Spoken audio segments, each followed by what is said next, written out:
Ser Podcast.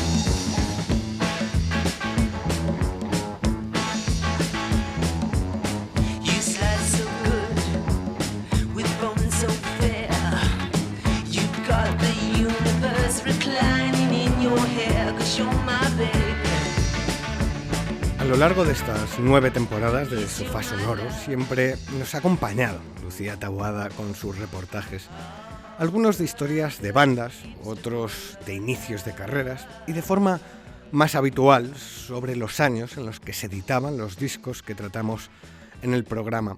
Estos reportajes nos permiten poner contexto a las cosas que luego tratamos en cada episodio, pero en su conjunto nos permiten ver cómo fue una década concreta.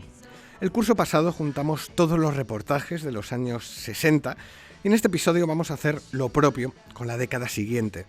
Unos años 70 que fueron agitados, repletos de creatividad y en los que surgieron o se consagraron otros géneros musicales como el rock progresivo, la salsa, el hard rock, la música disco o el punk. Los 70 fueron una década tremenda, con multitud de grandes discos, pero el paso de los 60 a los 70 no fue sencillo y vino marcado por la muerte, el inesperado adiós de nombres claves del rock. Hoy hacemos un viaje musical por la década de los años 70 en compañía de Lucía Taboada. Empezamos. El 31 de enero de 1970 a Slim Harpo, el maestro de la armónica, se le paró el corazón. No fue el único nombre del blues que moriría ese fatídico año. 2 meses después lo hacía Tammy Terrell. Una de las mejores voces que pasaron por la Motown y una de las vidas más trágicas. Justo cuando alcanzaba la fama mundial de la mano de Marvin Gaye, Terrell se desmayaba en los brazos de su compañero. Meses de operaciones después, ese tumor cerebral terminó con su vida cuando tenía 24 años.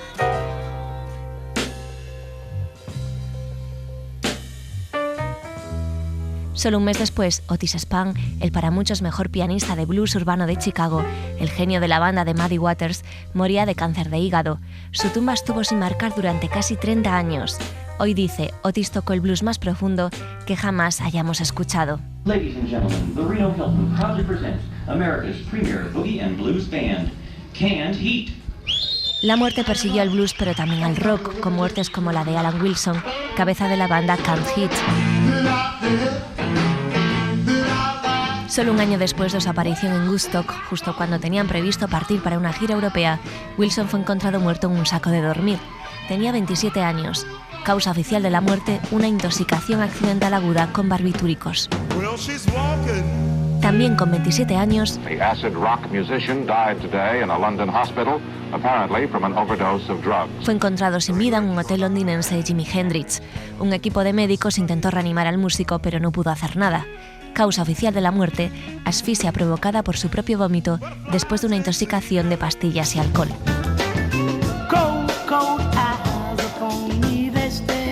Y un año menos que Hendrix, 26, tenía Baby Huey cuando apareció muerto en otro hotel este de Chicago. Nunca llegó a ver su primer disco editado. Causa oficial de la muerte, otra sobredosis. Pero en 1970 fue todavía más trágico porque solo 2 semanas después de la muerte de Hendrix fallecía Janis Joplin. Y cuando el mundo recuperaba el aliento, ya entrados en 1971, se unía al Club de los 27 Jim Morrison, en una de las coincidencias más trágicas y funestas de la historia del rock and roll.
Los años 70 comenzaron, como decía, con una ristra de muertes, pero poco a poco la luz regresó a la música y todo eso explotó. En 1971, aquel año llegaron a las tiendas discos inmensos, álbumes de distintos estilos y de bandas como los Doors, Led Zeppelin, The Who, Allman Brothers o artistas tan geniales como David Bowie, Marvin Gaye, Janis Joplin o Bob Marley. También fue el final de una etapa del sueño, que fueron los 60. En el Ulster Hall, el 5 de marzo de 1971, Led Zeppelin presentó Una escalera que conducía al cielo. There's a lady who's sure all that glitters is gold, and she's buying a stairway to heaven. Y que se convirtió en un éxito inmediato. Hubo grandes discos ese año como Brighter Lighter de Nick Drake o el disco Carole King's Tapestry. I feel the earth move under my feet. I feel the sky tumbling down. Que se estrenó en febrero sin ninguna fanfarria. Unos meses después vendía 150.000 copias a la semana. Tampoco acertaron con las previsiones de este single.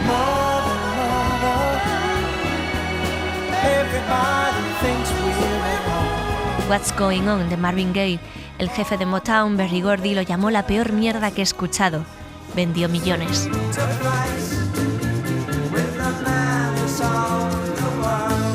David Bowie lanzó en 1971 The Man Who Sold the World en el Reino Unido. También grabó y lanzó Hunky Dory. Y también grabó todas las pistas de Ziggy Stardust, excepto una. Digamos que 1971 fue el año en el que David Bowie hizo de todo. Pero a inicios de la década de los 70 también hubo novarrones. Ese año nos dejó Jim Morrison. A hero is someone who rebels or seems to rebel against the facts of existence. La versión oficial dice que murió en la bañera de su casa de París a causa de un paro cardíaco.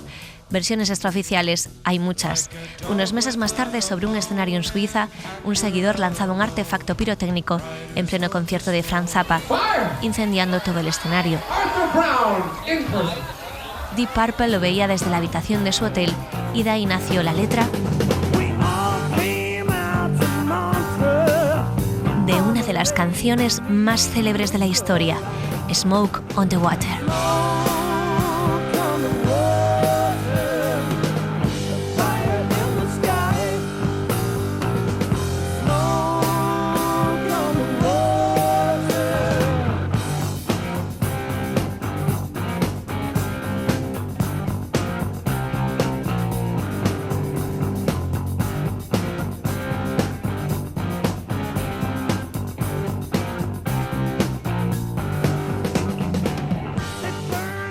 En 1971 fue un año fascinante en lo musical, con grandes éxitos de los Stones, con ese Sticky Fingers, Santana, o Rod Stewart o Elton John, pero también un curso clave en la música negra con el What's Going On de Marvin Gaye o el There's a Riot Going On de Sly and the Family Stone, ambos repasados en programas de temporadas pasadas, pero 1972 no se quedó corto. Después de los turbulentos años 60, con los 70 llegó la resaca. Flotaba en el aire un ambiente protopunk. Los jóvenes vestían botas de plataforma, pantalones de tallo alto, llevaban peinados de capa voluminosos, grupos nuevos competían con otros consolidados. El rock se encontraba en estado de efervescencia a ambos lados del Atlántico.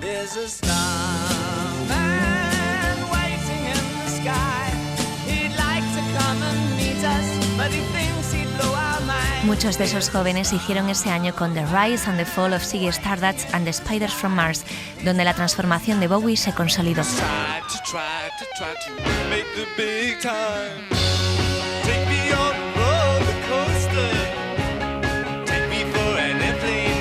Tan solo 10 días después del lanzamiento de este disco, 6 marcianos, conocidos como Roxy Music, publicaban su primer trabajo homónimo, un rara avis en un ecosistema bastante homogéneo. Lo presentaban por primera vez en el programa televisivo británico Top of the Pops.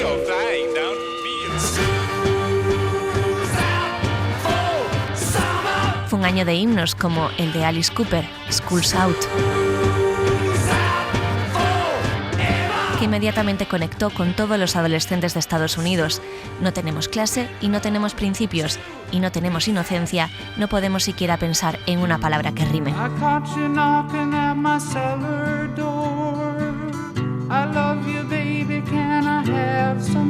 Ese año llegó también una de las obras más veneradas de Neil Young, Harvest.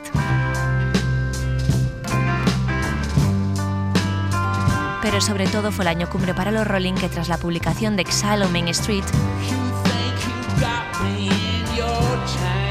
realizó su American Tour, 48 espectáculos durante 3 meses entre Estados Unidos y Canadá. La música en directo no volvería a ser la misma desde entonces.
Sofá Sonoro.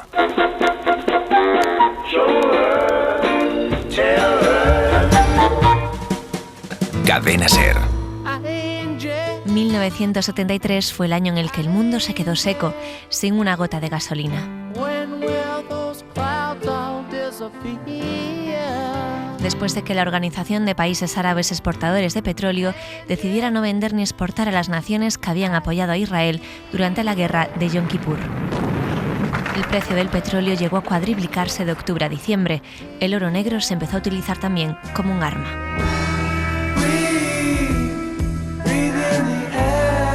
Y hablar de armas es hablar de ETA, que ese año hizo saltar por los aires el coche de Carrero Blanco. El 11 de septiembre de 1973 es una fecha marcada en rojo en la historia de Chile. Les habla el presidente de la República, desde el Palacio de la Moneda.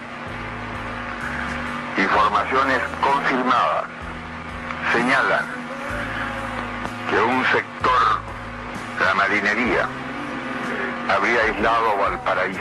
Así informaba Salvador Allende del golpe de Estado de Augusto Pinochet, que finalizó con el cerco y el bombardeo aéreo sobre la Casa de la Moneda. Un golpe imprevisto y televisado.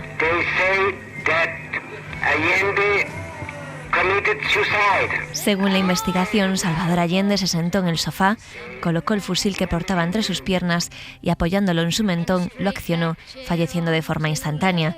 El régimen militar encabezado por Pinochet duraría 17 años. Un golpe que, según escribiría Gabriel García Márquez, ocurrió en Chile, para mal de los chilenos, pero ha de pasar a la historia como algo que nos sucedió sin remedio a todos los hombres de este tiempo y que se quedó en nuestras vidas para siempre.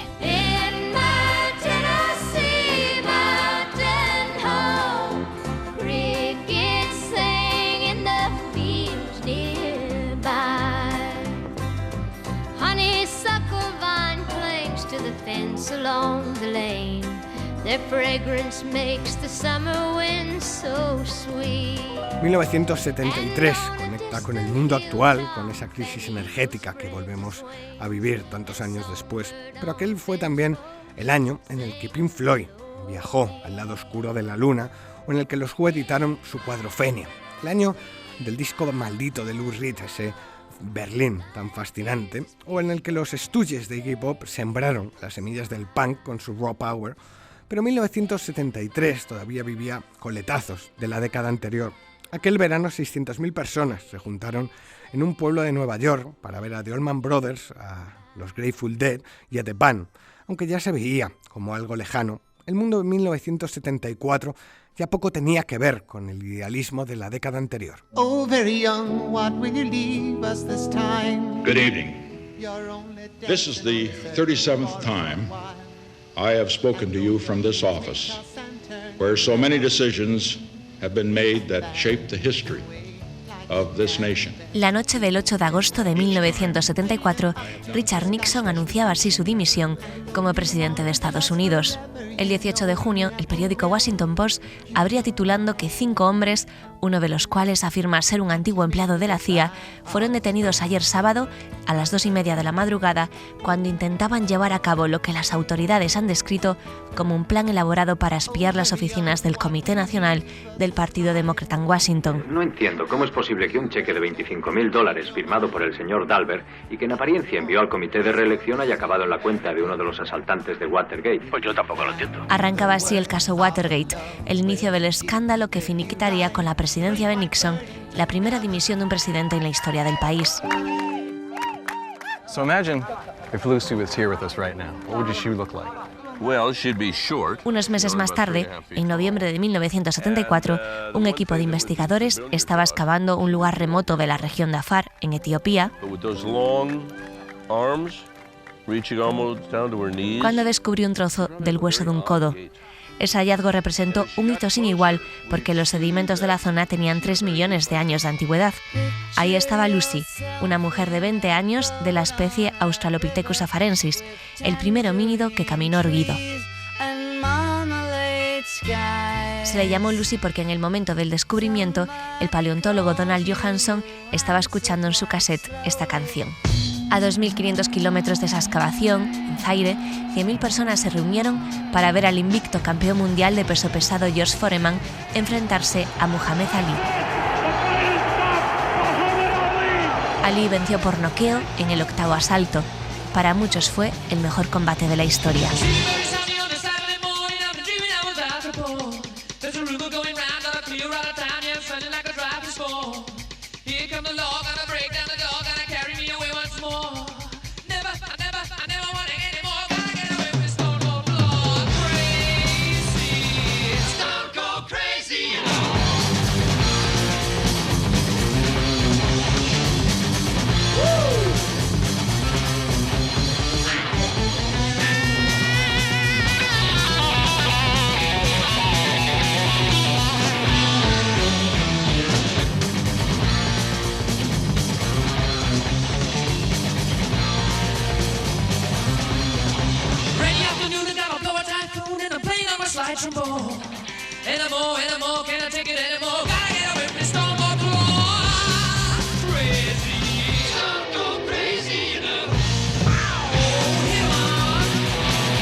El mundo estaba agitado a mediados de los 70 y en esa época comenzarían a tomar forma el underground en los Estados Unidos.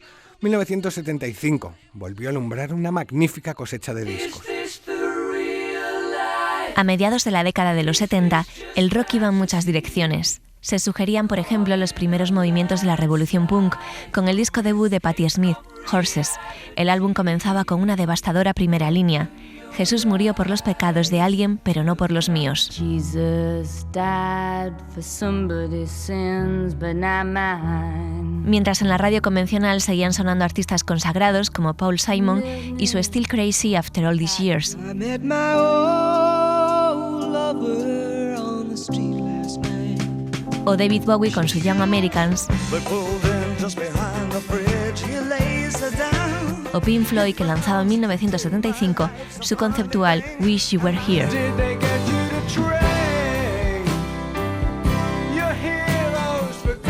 Un disco dedicado a su miembro fundador Syd Barrett.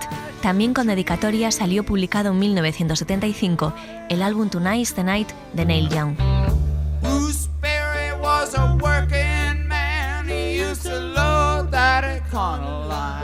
Dedicado a Bruce Berry, el segundo socio cercano de Young en morir de una sobredosis de heroína en 6 meses.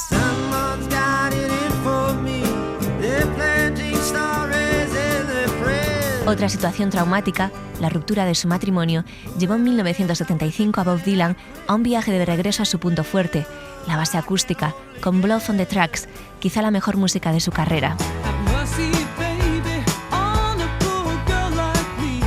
Y en esas andaba la industria musical en muchas direcciones, cuando Fleetwood Mac se transformó renaciendo con su disco homónimo. Y cuando el todavía nuevo Bruce Springsteen, tras 2 fracasos comerciales, pasó a la historia con un álbum que se encuentra hoy en día en la Biblioteca del Congreso de Estados Unidos por su significancia cultural, su Born to Run.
Sofá sonoro.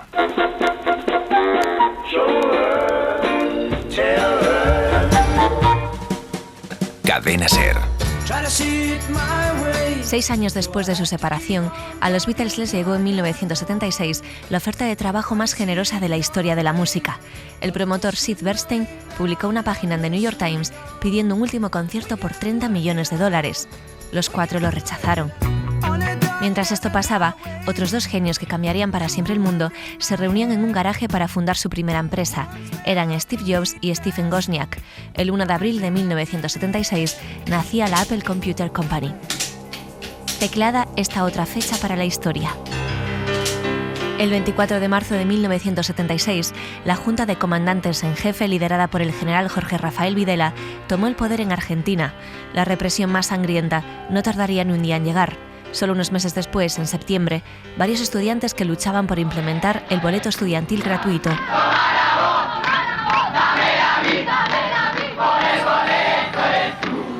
fueron secuestrados, torturados y asesinados por agentes de la dictadura. Fue la conocida como Noche de los Lápices. En este contexto, el 20 de octubre, debutaba como futbolista profesional Diego Armando Maradona. Lo primero que hizo al saltar al campo fue tirar un caño. Y de un 10, el que llevaba a la espalda a Maradona, a otro. El 10 de Nadia Comaneci en barras asimétricas. Nunca antes había logrado. Very risky indeed. There it is, 10, for Nadia Comaneci. I think that's her 7th in this competition. Pero en los Juegos Olímpicos de Montreal, ella conseguiría 6 dieces más, 7 veces perfecta.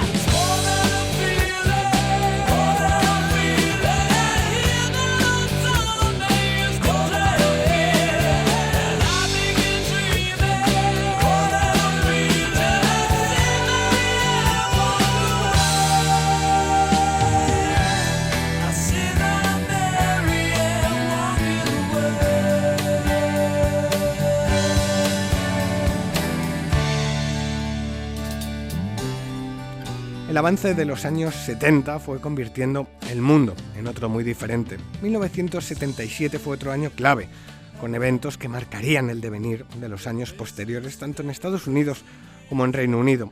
Aquel año debutaron The Clash, Sex Pistols, Television, The Jam o Elvis Costello.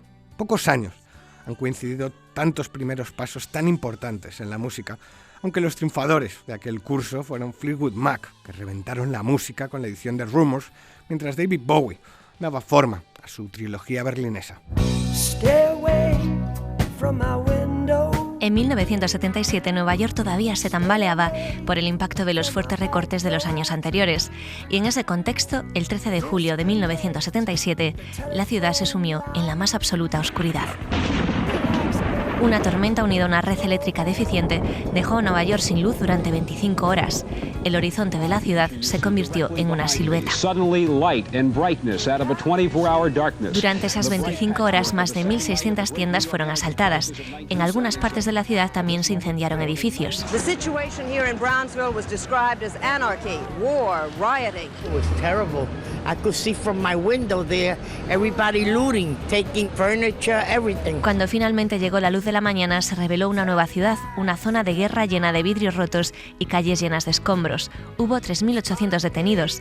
La experiencia del apagón ayudó a legitimar un conservadurismo duro con el crimen en Nueva York, pero también dio lugar, dicen, al renacimiento del hip hop, por la cantidad de equipos de sonido que se robaron esa noche. Y en medio de todo ello se erigía otro Nueva York. La del deslumbrante de la calle 54 de Manhattan. En esa manzana se inauguraba como discoteca Estudio 54 el 26 de abril de 1977, con 5.000 invitaciones, entre las que estaban Mick Jagger o Liza Minnelli. Liza Minnelli, Robert De Niro, New York, New York. Quien, por cierto, venía de estrenar New York, New York de Scorsese. Porque ese año en Nueva York no solo hubo oscuridad. New York, New York, I want to wake up in the city that doesn't sleep, to find I'm king of the hill, top of the heap. My little town blues are melting away. I'll make a brand new start of it in old New York. If I can make it there, I'd make it anywhere. It's up to you, New York, New York.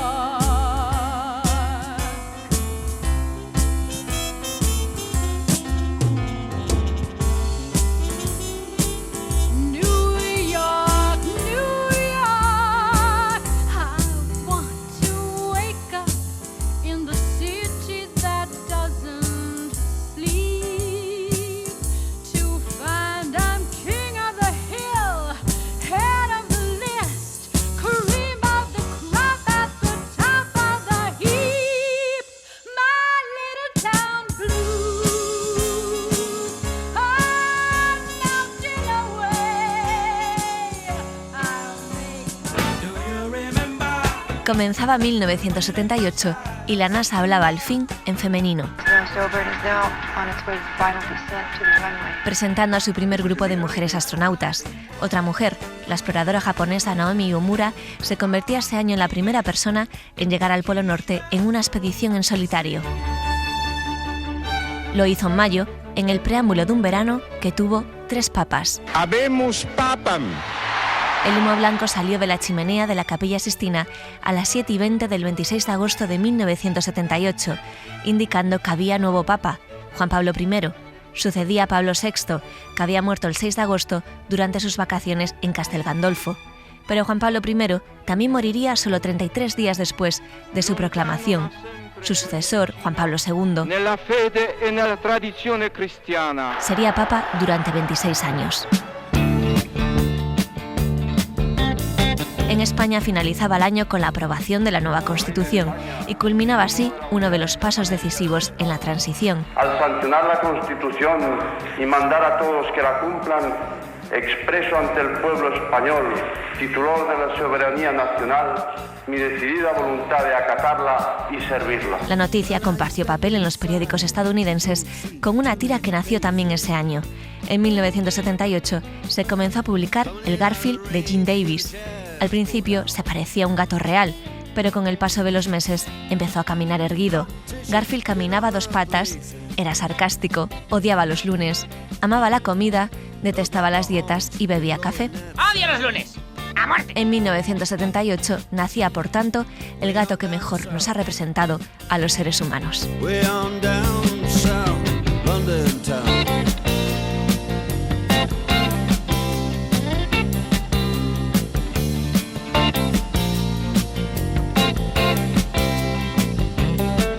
Check out Guitar George. He knows all the chords. But it's strictly rhythm, he doesn't want to make it cry or sing. If then an old guitar is all he can afford, when he gets up under the lights to play his thing.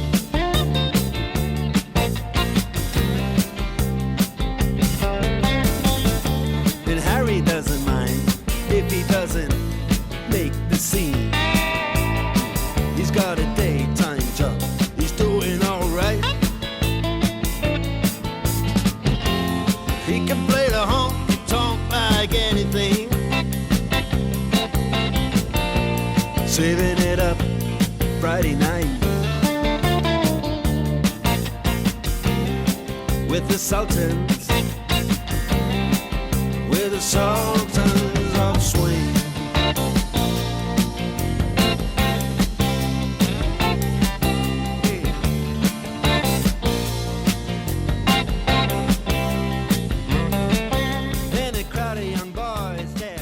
El final de la década vino arrollando todo por delante. Para 1979 el punk ya era solo un cadáver en el armario. La música disco había tomado el mundo a las bravas con la banda sonora de Fiebre de Sábado Noche, y muchos de los héroes de los años 60 habían desaparecido o lo harían a lo largo de los siguientes años. En 1979 hubo discos impensables en la década anterior, como el debut de Joy Division, el Off the Wall de Michael Jackson o el Highway to Hell de AC/DC. La banda sonora de un mundo que viraba hacia el conservadurismo y hacia los años más grises de los 80. Hay quien dice que todo, absolutamente todo lo que ocurre hoy en día, tiene su origen en el año 1979. ¿Usted qué cree, Teniente Ripley? This is Ripley, last survivor of the Nostromo. Además de Alien, en 1979 vimos por primera vez Manhattan a través de los ojos de Woody Allen, o vimos helicópteros a ritmo de valquirias en Apocalypse Now. 1979 fue un punto de inflexión que marcó el inicio de una era conservadora, dice el periodista de The Washington Post, Christian Carrill.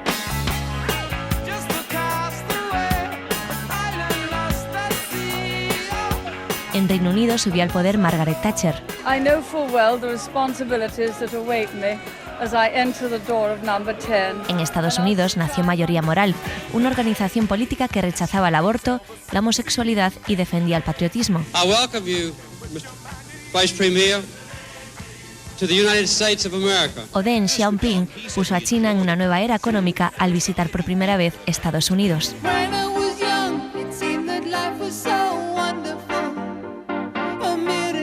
Pero si todo esto nos llega para ver los ecos del 79 hoy en día, os voy a dar el dato definitivo. Ese año IKEA creó la librería Billy, la que está en los salones de medio mundo.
Nos vamos ya, terminamos este viaje año tras año por los 70 en compañía de los reportajes de Lucía Taboada, un recorrido breve pero intenso que sirve para recordar un poco cómo era el mundo entonces. Nos vamos ya, volvemos el fin de semana con el formato habitual. Adiós.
Suscríbete a Sofá Sonoro. Todos los episodios y contenidos adicionales en la app de Cadena Ser y en nuestros canales de Apple Podcast, Spotify, iVoox, Google Podcast y YouTube. Cadena Ser. La radio.